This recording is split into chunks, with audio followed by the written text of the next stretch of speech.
Question है विद्युत द्विध्रुव आघूर्ण किसे कहते हैं। ठीक है, आपको इसी को एक्सप्लेन करना है। तो सबसे पहले आपको हम बताते हैं विद्युत द्विध्रुव आघूर्ण किसे कहते हैं। तो आपको समझ में आना चाहिए विद्युत द्विध्रुव किसे कहते हैं। ठीक है, ये आपको समझ में आना चाहिए। विद्युत द्विध्रुव क्या होता है कि समान परिमाण के दो आवेश होते हैं, लेकिन उनका परिमाण समान होता है, लेकिन इसका दिशा क्या होता है, विपरीत, एक माइनस तो एक प्लस। ठीक है, ये न्यूनतम दूरी पे होती है, तो ऐसे व्यवस्था को हम लोग विद्युत द्विध्रुव कहते हैं, जिसकी लंबाई हम लोग 2l मान लेते हैं। ठीक है, या आप p मानिए, जो भी मान सकते हैं, a b c जो मानना है दूरी इसको मान सकते हैं। ठीक है, अब द्विध्रुव आघूर्ण किसे कहते हैं।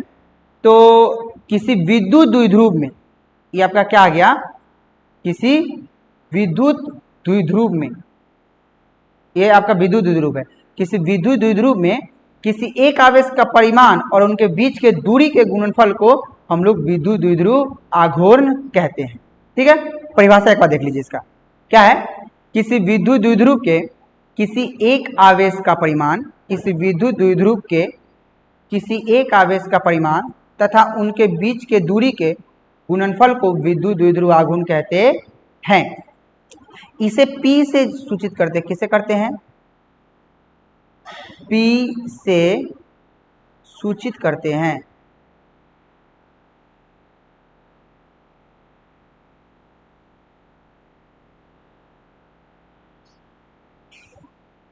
P से सूचित करते हैं। P बराबर फॉर्मूला क्या होता है, क्या होता है, तो किसी द्विध्रुव के किसी एक आवेश का परिमाण, तो इसमें से किसी एक आवेश का परिमाण ले लेंगे, मोड वैल्यू। ठीक है, परिमाण मतलब इसका मतलब वो पॉजिटिव वैल्यू, ना कि निगेटिव लेंगे। ठीक है, प्लस वाला वैल्यू, और उसके बीच का दूरी, दूरी आपको जो माने, ए माने, बी माने, सी माने, उसके दूरी मान लीजिए 2l हम माने हैं, लिख देते हैं 2l। तो इसी के गुणनफल को हम लोग क्या कहते हैं, वैद्युत द्विध्रुव आघूर्ण। इसको सही से लिख लेते हैं, P इक्वल टू 2ql। इसका क्या हो गया, फॉर्मूला हो गया इसका। इसका मात्रक देख लेते हैं, मात्रक क्या होगा। ठीक है, तो इसका मात्रक क्या होगा, फॉर्मूला क्या था, P बराबर 2ql। यहाँ पे आवेश है और इसकी लंबाई है, तो मात्रक हो जाएगा विद्युत द्विध्रुव आघूर्ण का मात्रक, आवेश का कूलम इंटू क्या हो जाएगा, लंबाई, लंबाई का मीटर। इसका आपका मात्रक क्या हो जाएगा, कूलम्ब मीटर, क्या हो जाएगा, कूलम्ब मीटर। इसकी बीमा देख लीजिए,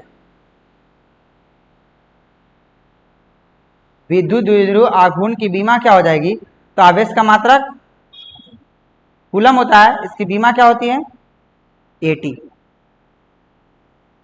इसकी बीमा AT, और लंबाई की बीमा क्या हो जाएगी, L। तो जो विद्युत द्विध्रुव आघूर्ण की जो बीमा हो जाएगी वो हो जाएगी आपका ATL, क्या हो जाएगी, ATL। ठीक है, इसी को अच्छे फॉर्म में भी लिख सकते हैं। कैसे लिख सकते हैं, इस प्रकार का, m पे पावर 0 L T A, ऐसे भी लिखा जा सकता है MLT के फॉर्म में। तो सीधा समझिए, जो आवेश का जो यहाँ पे जो बीमा होती है वो AT होती है और आवेश का मात्रक कूलम होती है। तो यहाँ से तो हमको निकालना किसका था, वैद्युत द्विध्रुव आघूर्ण का मात्रक निकालना था, जो कि मात्रक आ गया हमको वैद्युत द्विध्रुव का बीमा, यहाँ पे आ गया क्या हुआ, ATL। एग्जाम में आती है ये सब क्वेश्चन। ठीक है, तो हम इस वीडियो में हम लोग इतना ही तक रहने देते हैं।